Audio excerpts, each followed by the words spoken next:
Back on the Patrick Netherton Show, 11:30, the Tiger, and a man who's having to deal with some breaking news that he wasn't having to expect to deal with today. He is the lead college football writer for the Associated Press, and our good buddy, Ralph Russo. Ralph, what's up, man? Hey, never a dull moment in this college football season. We're 6 days away from the finish line, but no, we're not going to get through completely without drama between the games, because that's where more of the drama comes between games than it does on game day. AL.com broke the story, so I give them a big pop, and was able to confirm that yes, Ohio State is having some issues with COVID. Now, it does not, from what I've been able to gather, they are not close to postponing a game right now. And Bill Hancock from the College Football Playoff, has a statement out, that I got that they're planning to play January 11th as scheduled. Ohio State's athletic director has a short statement saying that they're following protocols and plan to play on Monday as scheduled. And again, what I've sort of gathered from sort of poking around is that, again, they're not in a dire situation right now, but you never know how this plays out, right? I mean, one day leads to another day, and so I have a feeling it's going to be a week, at least a few days of nervous testing going on at Ohio State. If I may, to steal from my friend Bunky Perkins, does COVID happen from a broken rib? Because this, an extra week does seem to benefit a certain quarterback for a certain Northern university. Yeah, I think I'm sure you're probably half tongue in cheek when you say that. I am. I really don't think that's what's going on. Okay. I just don't think these teams. I can't imagine that Ohio State would pull that. Right. I know that a lot of people are a lot more cynical than I about how this has happened throughout the season, and I understand some of the cynicism. But Ohio State has been sort of like dancing through raindrops with COVID for about a month here, and I from what I've gathered, that's what the situation stands right now. Listen, I mean, Justin Fields played the rest of that game. Yes, he did. And played well, by the way. And played the best game of his life. Yeah. After and showed no ill ill effects, because he certainly sounded like he was hurting. But again, I totally get the skepticism of like, hey, would it be nice to have a couple of extra days to get Justin some time? But with all the stuff that Ohio State has gone through, I'm just not going to go there. Let's put it that way. Are you in the camp of, and I basically just this whole season to me is, hey, we didn't even think we'd have a season. We certainly didn't think we'd get to the finish line of a season. At this point, I don't care if a team's got 6 wins or 4 wins or whatever, but I'm hearing a lot of, man, Ohio State sure did look fresh against Clemson. Are you buying the, Clemson played 10 games, 11 games, but Ohio State only played 6, and therefore they were fresher? I don't know. I mean, how many games does Clemson have their starters out at halftime? How many, they had 12 days off after the ACC championship game. I don't know if I think that's an easy and kind of a little bit of a lame excuse. Frank, here's what I'll tell you. I don't, because I definitely get the fresh part of it. Like I hear that, but I also think that some of that is balanced by, hey, we haven't had most of our players at practice for a lot of the season, and we only got 6 games in. So we haven't had a chance to develop our players. We haven't had a chance to like reps help too. So, I mean, think about just think about a team that maybe 6 games through a season, maybe doesn't even have their freshmen up and running. The difference between a team on game 6 and a team on game 10 could be huge, because sometimes players emerge, right? You get a little more continuity. And again, so parts of your team develop. So I thought even going into that game that one of the reasons why I liked Clemson in the game is because they had more reps and more opportunity to sort of build some cohesiveness on their team. So the freshness, I don't know. I mean, again, how many games does Clemson really have their starters playing in the fourth quarter? Did the game against Furman really tax Clemson? I mean, let's not forget also that Sunshine also missed a couple of games, so he had to have been super fresh. Trevor Lawrence, right, and you could also say, well, he had COVID, but that's sort of the situation with Ohio State, right? A bunch of their players had COVID, so you don't know. So again, I sort of see all those arguments there, but I also feel like there's some mitigating circumstances on both sides when it comes to the how much you play and how much you miss when you don't play. Talking to Ralph Russo of the Associated Press, is this maybe more than ever the most amusing time to run a college football poll? Yeah. Like a top 25 poll this year is what do you do? How do you evaluate teams that have played such wildly different numbers of games, schedules? I don't know how I'd vote. How could you vote on a top 25? I think you'd just be like, hey, Alabama's won, and then I'm throwing darts after that. Yeah, I think that's really, to a certain degree. Listen, I mean, the good thing is we're not setting the playoff field, right? We are trying to. I think that I always point out to people the big difference between the poll and the playoff rankings is pollsters, generally speaking, try to reward teams for great seasons.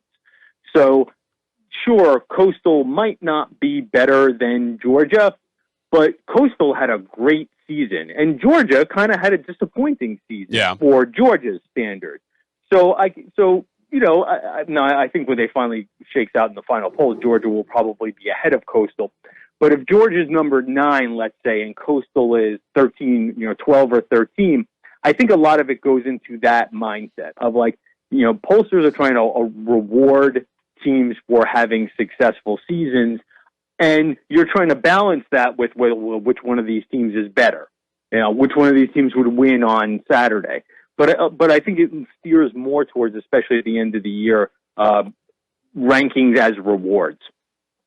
I'm curious. It seemed like a lot of big college football media writers, that type, were suddenly just mystified and apoplectic and shocked that the committee didn't think highly of the group of 5.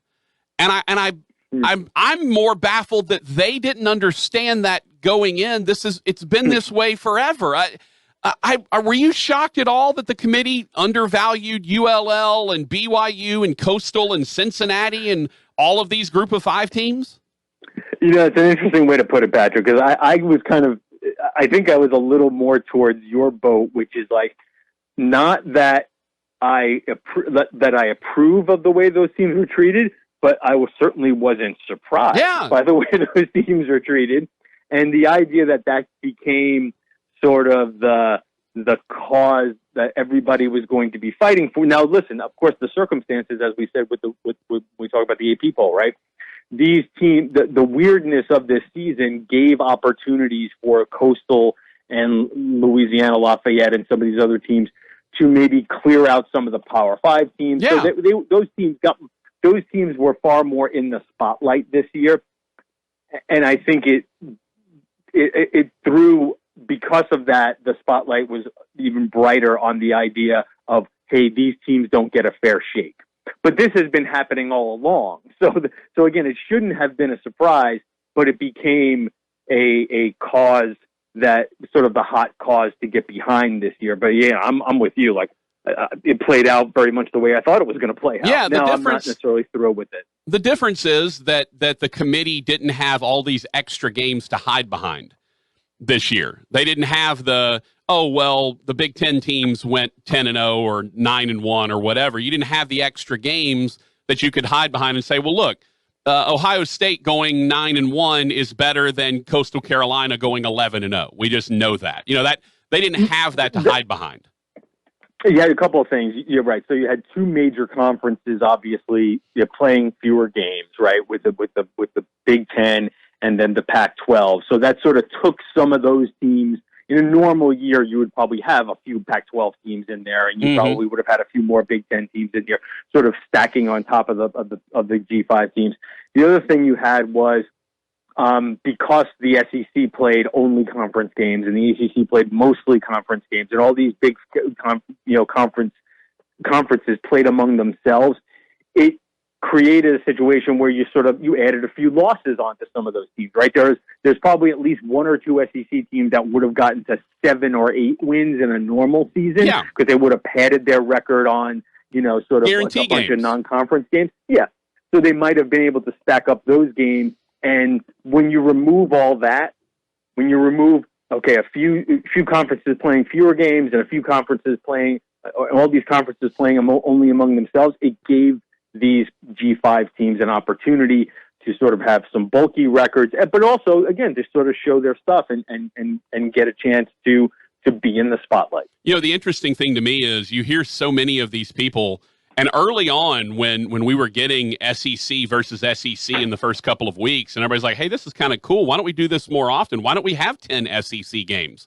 And all I want to say is you clearly don't follow a team that is in that bottom tier, because those are the teams that's the difference between a 7-5 and we're going to a bowl and, hey, this was a great season, versus 4-8 because you didn't have the guarantee games to go and take advantage of and pad your record. And I don't think folks understand that. No, that's exactly it. I'm not here to pick on Mississippi State, but that's one that comes to mind because I covered Ole Miss and State.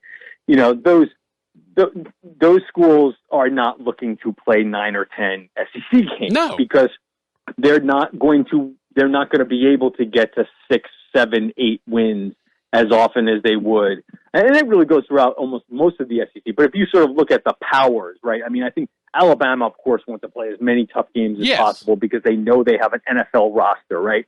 And I think some of the other, the Georgias and maybe a Florida might be in that boat.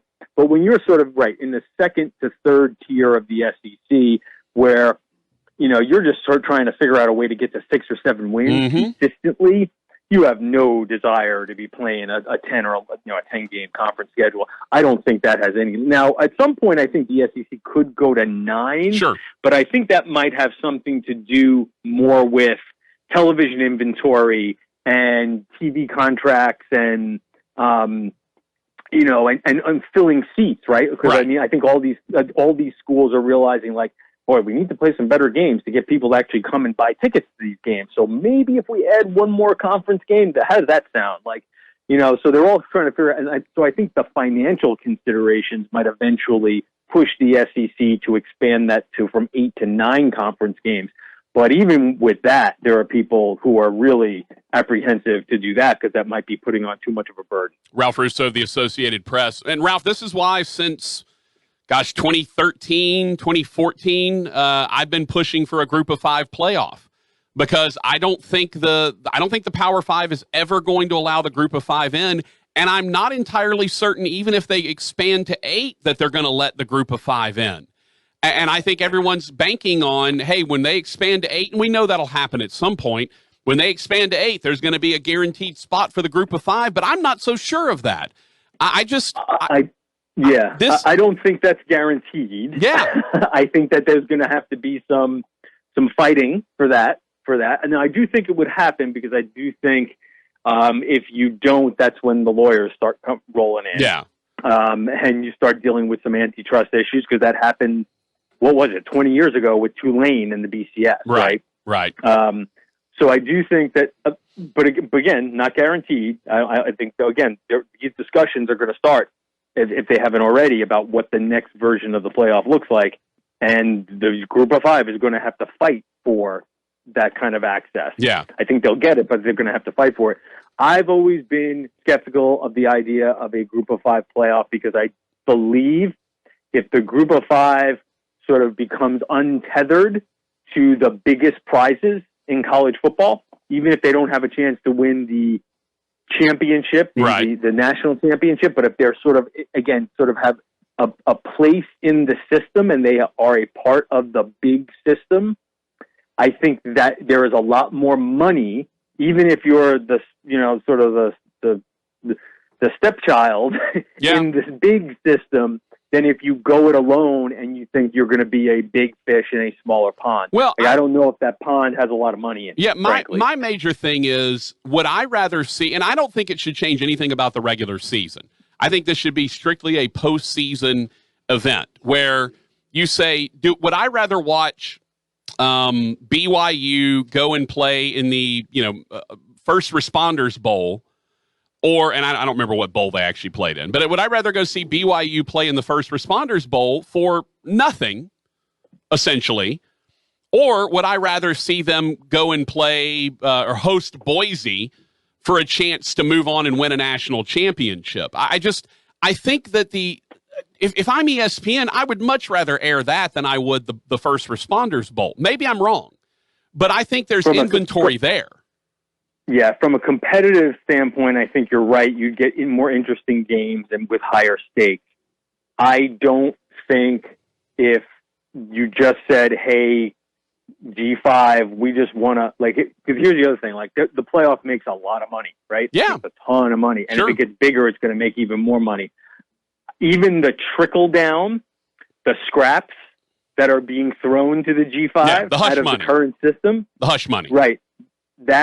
Those scraps are probably still, and especially if it grows to 8, those scraps are probably still better than what you would have if you just went on your own. I actually think that the Power 5 would be more than happy to say, okay, you want out? Fine, we're good. Because you're not bringing a ton of value to this system anyway. Yeah. The loss, us losing you will not necessarily give us a massive haircut. So we'll have more to go around through 5 as opposed to through 10, and you can figure out what you want to do. So again, I think a lot of that comes down to the financial aspect, and I think that it is a better financial deal for the Group of 5 to stay tethered in the postseason to the Power 5 than for them to go it on their own. But I think you're right. I think from a competitive standpoint, there would be more interesting games. Yeah, and it's sad, but that's the financial reality that the Power 5 holds over the Group of 5. It is literally hush money. It's, hey, take your access. That money. Yeah, they do. And take your Access Bowl money, and y'all go run along and play, and enjoy Cincinnati going and hoping to win a game against Auburn or whatever. Have fun, but ultimately you're not playing for anything. And that to me is the tragic part for the Group of 5 is now if it goes to an 8-team playoff, I think all bets are off at that point.